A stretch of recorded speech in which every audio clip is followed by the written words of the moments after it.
સૌરાષ્ટ્રના સૌથી મોટા લોકમેળાની તૈયારીઓ શરૂ થઈ ગઈ છે। રાજકોટના રેસકોર્સ મેદાન ખાતે 14 થી 18 ઓગસ્ટ દરમિયાન લોકમેળો યોજાશે, જેને લઈને હાલ યાંત્રિક રાઇડ ઊભી કરવાની કામગીરી ચાલી રહી છે।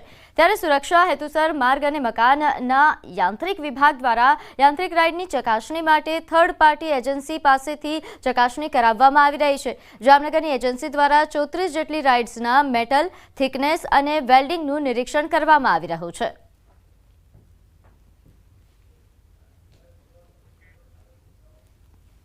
સૌરાષ્ટ્રનો સૌથી મોટો લોકમેળો આગામી 14મી ઓગસ્ટથી 18મી ઓગસ્ટ દરમિયાન રાજકોટના રેસકોર્સ મેદાન ખાતે યોજાવાનો છે ને ત્યારે આપ મારી પાછળના જે દ્રશ્યો જે જોઈ રહ્યા છો આ દ્રશ્યો છે રાજકોટના રેસકોર્સ મેદાન ખાતે કે જ્યાં યાંત્રિક રાઇડના સંચાલકો દ્વારા હવે યાંત્રિક રાઇડ ઊભી કરવાની કામગીરી છે તે હાથ ધરવામાં આવી છે। તો બીજી તરફ માર્ગ એન્ડ મકાન વિભાગના જે યાંત્રિક વિભાગ છે તેમના દ્વારા થર્ડ પાર્ટી એજન્સીને હાયર કરવામાં આવી છે ને થર્ડ પાર્ટી એજન્સીના જે માણસો છે તેમના દ્વારા રાઇડની જે થિકનેસ કેટલી છે, સાથોસાથ વેલ્ડિંગ પ્રોપર છે કે કેમ, સાથોસાથ કઈ મેટલનો ઉપયોગ કરવામાં આવ્યો છે તે સહિતની બાબતો અંગે હાલ અત્યારે ચેકિંગની કાર્યવાહી છે તે હાથ ધરવામાં આવી છે ને ચેકિંગની કાર્યવાહી દરમિયાન પરીક્ષણની અંદર યાંત્રિક રાઇડ ફિઝિબલ હશે તો જ તેને સર્ટિફિકેટ છે તે આપવામાં આવશે। આપ મારી પાછળના જે દ્રશ્યો જે જોઈ રહ્યા છો કે હાલ અત્યારે યાંત્રિક રાઇડને ઊભી કરવાની કામગીરી હાલ અત્યારે રાજકોટના રેસકોર્સ મેદાન ખાતે ચાલી રહી છે। અંકિત પોપટ, ન્યૂઝ 18 ગુજરાતી, રાજકોટ। નામાંકિત એવી ફન હોટલમાંથી પીસીબી દ્વારા દરોડા પાડી જુગારધામ ઝડપી પાડવામાં આવ્યો છે।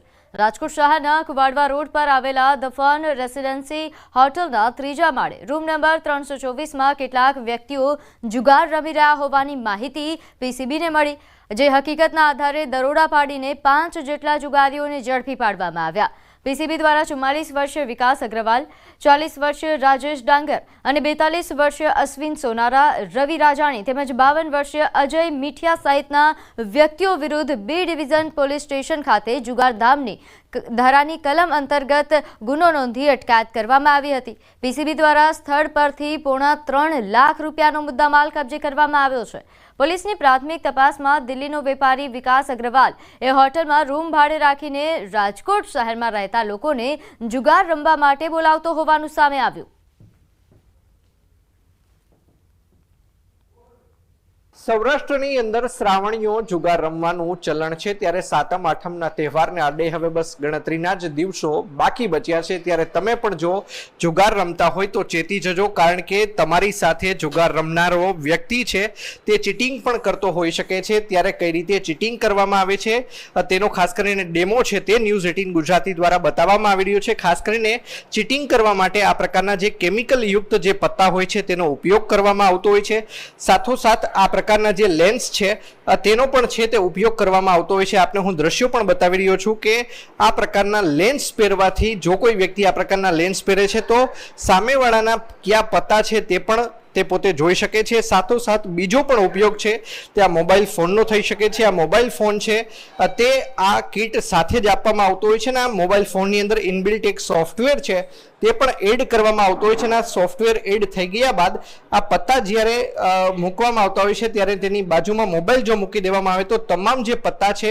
તે સ્કેન થઈ જતા હોય છે ને મોબાઈલની અંદર તે ફીડ થઈ જતા હોય છે। ત્યારબાદ કેટલા વ્યક્તિઓ જુગાર રમી રહ્યા છે તેની અંદર પણ ચોક્કસ આંકડો છે 13 સુધીના મેક્સિમમ વ્યક્તિઓ છે તે રમી શકતા હોય છે, જેથી કરીને જ્યારે 6 વ્યક્તિઓ રમતા હોય ત્યારે 6 નંબરનું બટન દબાવવાથી તમામ વ્યક્તિઓની પાસે કયા કયા પત્તા આવેલા છે તે પણ જાણી શકાય છે। સાથોસાથ આ પ્રકારનું જે મક્ખી બ્લૂટૂથ કહી શકાય જે તે વ્યક્તિએ પોતાના કાનના ભાગે આ રીતે પહેરવાનું હોય છે ને જ્યારે કોઈ વ્યક્તિ પોતાના કાનના ભાગે આ પ્રકારે મક્ખી બ્લૂટૂથ છે તે પહેરે છે ત્યારે કાનની અંદર જ એક સેન્સર છે તે જણાવી દેતું હોય છે કે તમારું ક્યારે ભારે પત્તું છે, ક્યારે તમારે ચાલ ચાલવાની છે, ક્યારે ચાલ નથી ચાલવાની, ક્યારે શ્યોર શોટ છે, આ તમામ પ્રકારની માહિતી છે તે મળી જતી હોય છે। આ પ્રકારે ચીટિંગ છે તે ખાસ કરીને જુગારની અંદર પણ થતું હોય છે ને આ પ્રકારની બાતમી છે તે રાજકોટ શહેર ક્રાઇમ બ્રાન્ચની ટીમને મળી હતી ને રાજકોટ શહેર ક્રાઇમ બ્રાન્ચની ટીમ દ્વારા વાવડી વિસ્તારની અંદર દરોડો પાડીને આપ જોઈ શકો છો કે આ પ્રકારે લાખો રૂપિયાનો મુદ્દામાલ છે તે પણ કબજે કરવામાં આવ્યું છે। સાથોસાથ એક વ્યક્તિની ધરપકડ કરવામાં આવી છે, જે મોબાઈલ ફોન ખાસ કરીને કબજે કરવામાં આવ્યું છે તેને પરીક્ષણ અર્થે FSL ની અંદર પણ મોકલવામાં આવશે. સરકારના મંત્રી બળવંતસિંહ રાજપૂતે અંબાજીમાં ડેટા સેન્ટરનું પણ ઉદ્ઘાટન કર્યું, જેમાં મંદિરમાં આવતા ડોનેશન, પ્રસાદ, સાડી કેન્દ્ર, ધાર્મિક સાહિત્ય કેન્દ્રનું ડિજિટલાઇઝેશન કરવામાં આવ્યું છે. અદ્યતન ટેકનોલોજીનો ઉપયોગ કરીને આ ડેટા સેન્ટર શરૂ કરાયું છે. આ સેન્ટરમાં મેન્યુઅલ પાવતી સહિતના કામો હવે ઓટોમેટિક ઓનલાઈન થઈ શકશે. બળવંતસિંહે મંદિરના વિકાસ કામોની પણ ચકાસણી કરી હતી.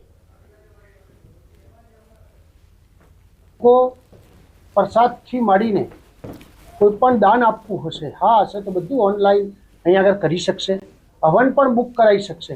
અને આવનાર સમયમાં કદાચ મેં સૂચન બી કર્યું છે કલેક્ટરશ્રીને કે ભાઈ આવું કંઈક થઈ શકે તો એક સરસ આરતી અત્યારે જે બહારથી દેખાય છે એ આવનાર સમયમાં આપણે બધા સવારે ઉઠીને આરતી પણ માતાજીના દર્શન થઈ શકે એવી વ્યવસ્થા થવાની છે.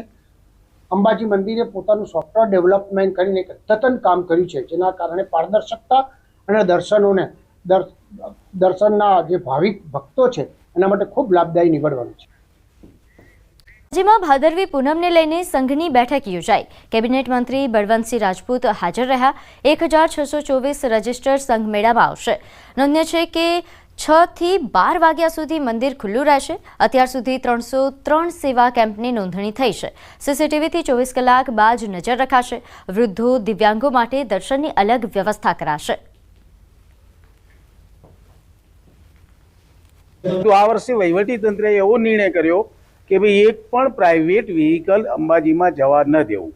એના માટે અમે માનનીય મંત્રી શ્રી સાહેબશ્રી, કલેક્ટર સાહેબશ્રી અને એસપી સાહેબશ્રી જોડે અમે ચર્ચા કરી અને માગણી કરી કે અમારા જે રજિસ્ટર સંઘો છે એનું એક પણ વાહન અંબાજીમાં આવ્યા પછી રોડ ઉપર આવતું નથી.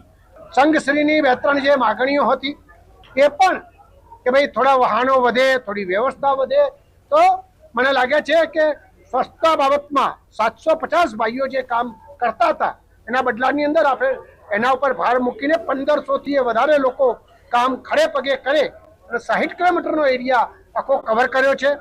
ભારત પર લગાવેલા ટેરિફની અસરથી સોનાના ભાવમાં સતત વધારો થઈ રહ્યો છે. રાજકોટના જેમ્સ એન્ડ જ્વેલરી એસોસિએશનના પ્રમુખે હજુ પણ સોનાના ભાવ વધવાની શક્યતા વ્યક્ત કરી છે. તેમના મતે ટેરિફ વોર તેમજ અમેરિકાની ફેડ બેંક દ્વારા વ્યાજદર ઘટાડવાની શક્યતાને લઈને સોનાના ભાવ વધારો થઈ રહ્યો છે. હાલ માર્કેટમાં 24 કેરેટ 10 ગ્રામ સોનાનો ભાવ 1,04,000 ચાલી રહ્યો છે. ત્યારે તહેવારોમાં લોકોને સોનું ખરીદવું મોંઘું પડી શકે છે.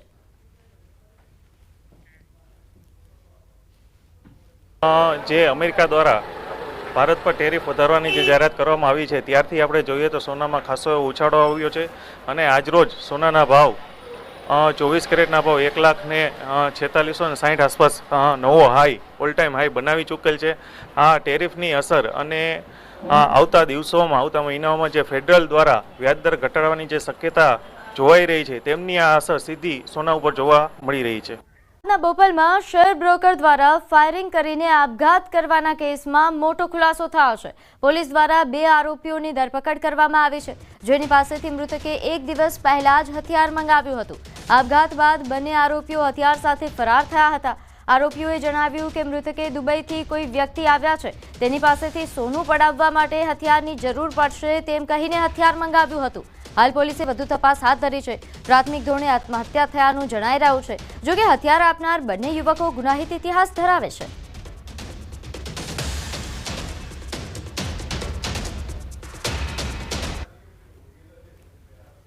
સાઈડનું કહેવાનું છે કે જે કલ્પેશે 1-2 દિવસ પહેલા કીધું હતું કે મને 1 દિવસ માટે એક વેપન જોઈએ और એક દુબઈથી કોઈ પાર્ટી આવવાની છે और એનાથી પૈસા પડાવવાના છે, તો ખાલી 1 જ દિવસમાં હું તમને હથિયાર લઈને તમે પરત આપી દઈશું. और તે વખતે હથિયાર દેવા આવ્યા હતા और હથિયાર લઈને જો હે અત્યાર સુધીની અમારી તમામ ઇન્વેસ્ટિગેશન જો હે સુસાઇડની તરફ લીડ કરે છે. એમ તમામ પ્રકારની શક્યતાઓ પર અમારી તપાસ ચાલુ છે. और એના પોકેટમાં એક સુસાઇડ નોટ પણ મળ્યો હતો. ખેડૂતોના હિતમાં હાઈકોર્ટનો ચુકાદો. 2017-18માં થયેલા પાક નુકસાનના વળતર મુદ્દે ચુકાદો આવ્યો છે.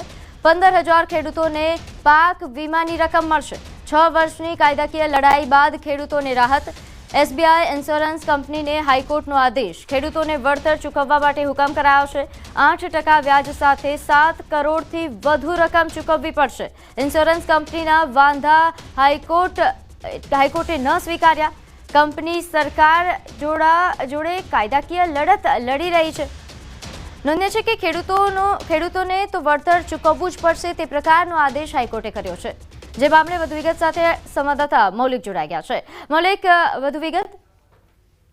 પ્રીતિ, જે રીતે વધુ વિગત અત્યારે હાલ મળી રહી છે તે પ્રમાણે વર્ષ 2017-18ના ખરીફ પાકમાં ક્યાંક પૂરના કારણે નુકસાન જે છે તે ખેડૂતોને થયું હતું અને તેને જ મામલે આ મામલો જે છે તે હાઈકોર્ટમાં પડકારવામાં આવ્યો હતો.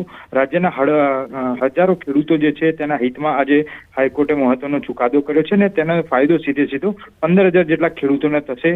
આગામી 6 વર્ષથી તેઓ કાયદાકીય લડત લડી રહ્યા હતા અને અંતે તેમનો વિજય થયો છે.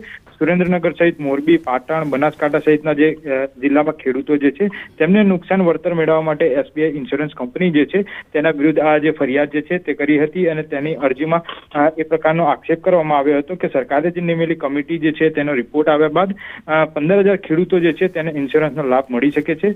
જેથી આજે હાઈકોર્ટે 8% વ્યાજ સાથે 7 કરોડથી ઉપરાંતની વધુની રકમ જે છે તે ઇન્સ્યોરન્સ કંપનીને ચૂકવવા માટે આદેશ કર્યો છે.